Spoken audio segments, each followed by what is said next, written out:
It might be too late. An inspirational story. The hospital was unusually quiet that bleak January evening. Quiet and still like the air before a storm. I stood in the nurse's station on the seventh floor and glanced at the clock. It was 9 p.m. I threw a stethoscope around my neck and headed for room 712, last room on the hall. Room 712 had a new patient, Mr. Williams, a man all alone, a man strangely silent about his family. As I entered the room, Mr. Williams looked up eagerly, but dropped his eyes when he saw it was only me, his nurse. I pressed the stethoscope over his chest and listened. Strong, slow, even beating. Just what I wanted to hear. There seemed little indication he had suffered a slight heart attack a few hours ago. He looked up from his starched white bed. "Nurse, would you..." He hesitated, tears filling his eyes. Once before, he had started to ask me a question, but changed his mind. I touched his hand, waiting. He brushed away a tear. "Would you call my daughter?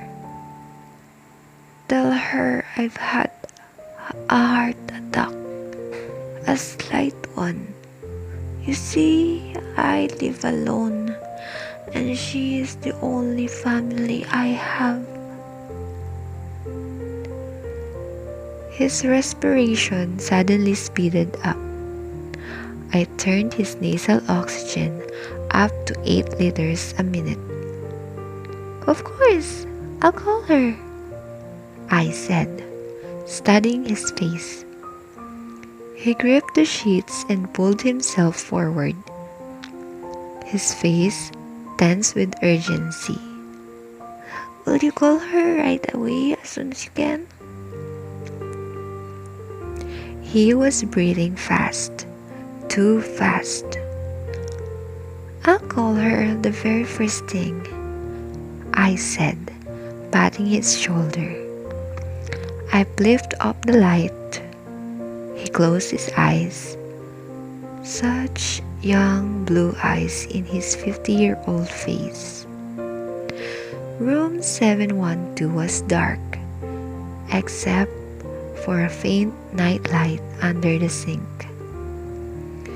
Oxygen gurgled in the green tubes above his bed. Reluctant to leave, I moved through the shadowy silence to the window. The panes were cold. Below, a foggy mist curled through the hospital parking lot. "Nurse," he called, "could you get me a pencil and paper?" I dug a scrap of yellow paper and a pen from my pocket and set it on the bedside table. I walked back to the nurse's station and sat in a squeaky swivel chair by the phone. Mr. Williams' daughter was listed on his chart as the next of kin.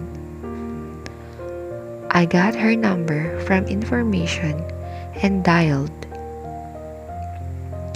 Her soft voice answered. "Janie, this is Sue Kidd, a registered nurse at the hospital. I'm calling about your father. He was admitted tonight with a slight heart attack and..."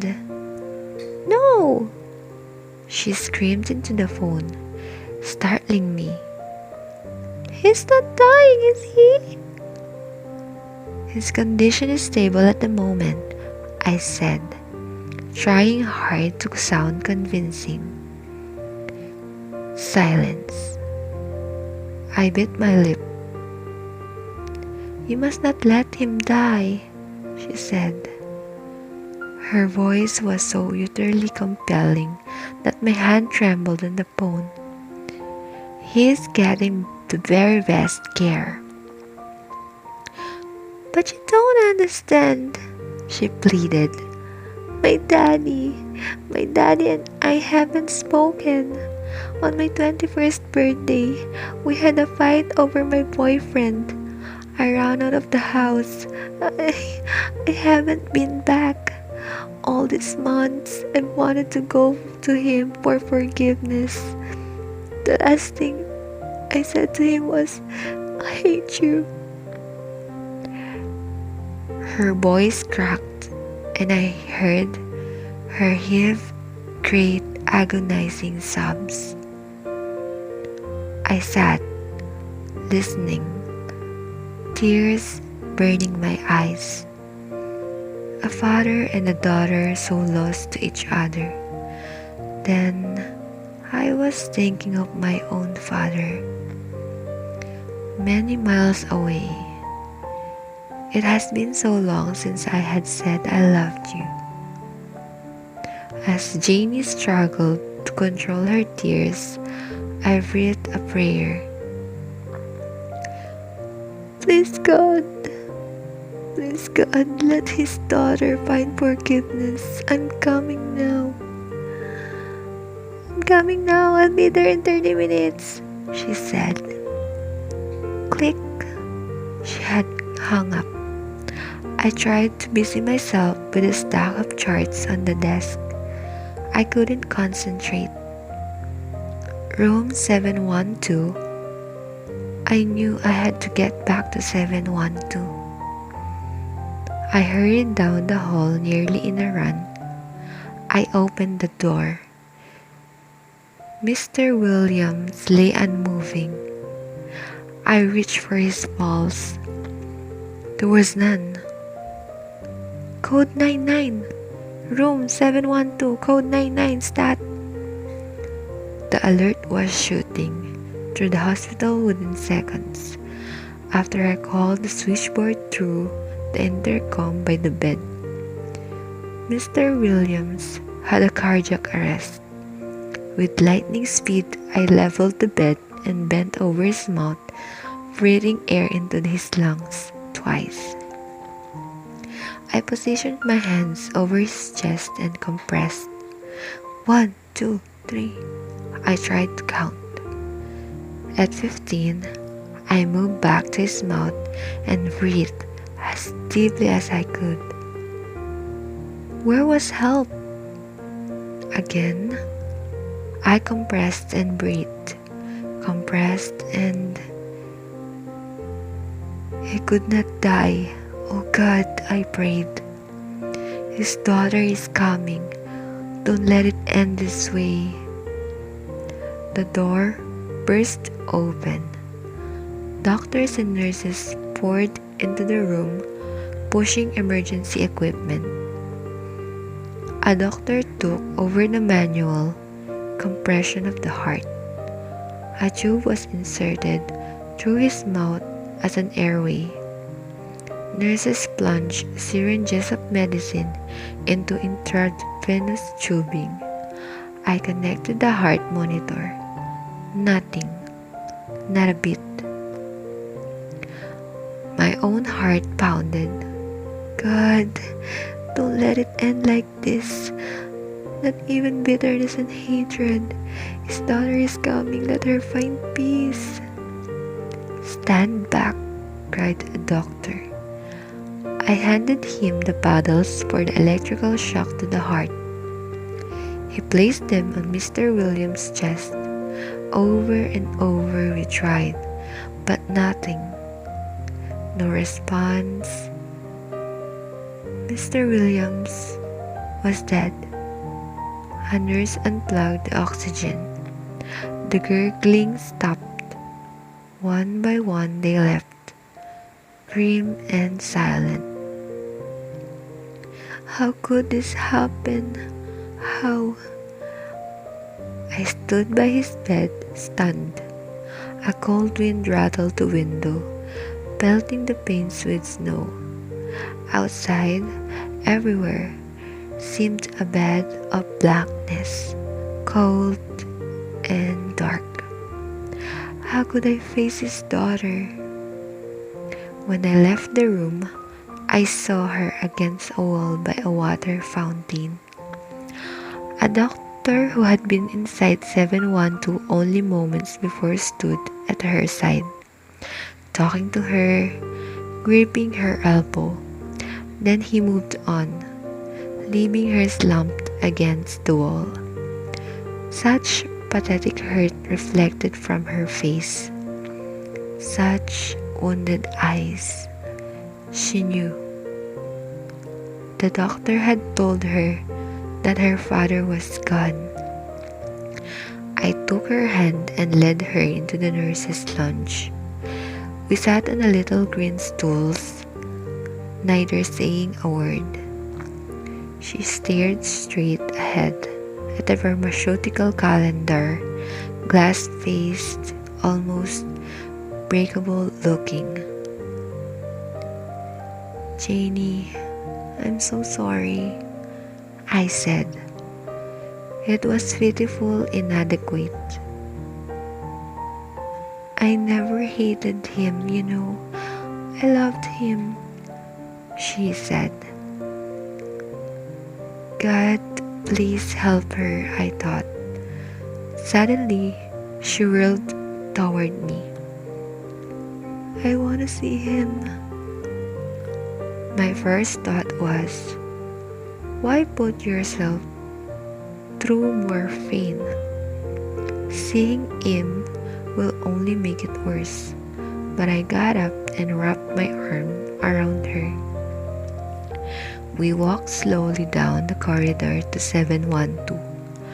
Outside the door, I squeezed her hand, wishing she would change her mind about going inside. She pushed open the door. We moved to the bed, huddled together, taking small steps in unison. Janie leaned over the bed and buried her face in the sheets. I tried not to look at her at this sad goodbye. I backed against the bedside table. My hand fell upon a scrap of yellow paper. I picked it up. It read, "My dearest Janie, I forgive you. I pray you will also forgive me. I know that you love me. I love you too, Daddy." The note was shaking in my hands as I thrust it toward Janie. She read it once, then twice. Her tormented face grew radiant. Peace began to glisten in her eyes. She hugged the scrap of paper to her breast. "Thank you, God," I whispered, looking up at the window. A few crystal stars blinked through the blackness. A snowflake hit the window and melted away, gone forever. Life seemed fragile as a snowflake on the window. But thank you, God, that relationships, sometimes fragile as snowflakes, can be mended together again. But there is not a moment to spare. I crept from the room and hurried to the phone. I would call my father and I would say, "I love you." P.S. I think it would be a wonderful idea for each of us to take a minute of our busy day and tell people that are special to us that we love them before it's too late, don't you think?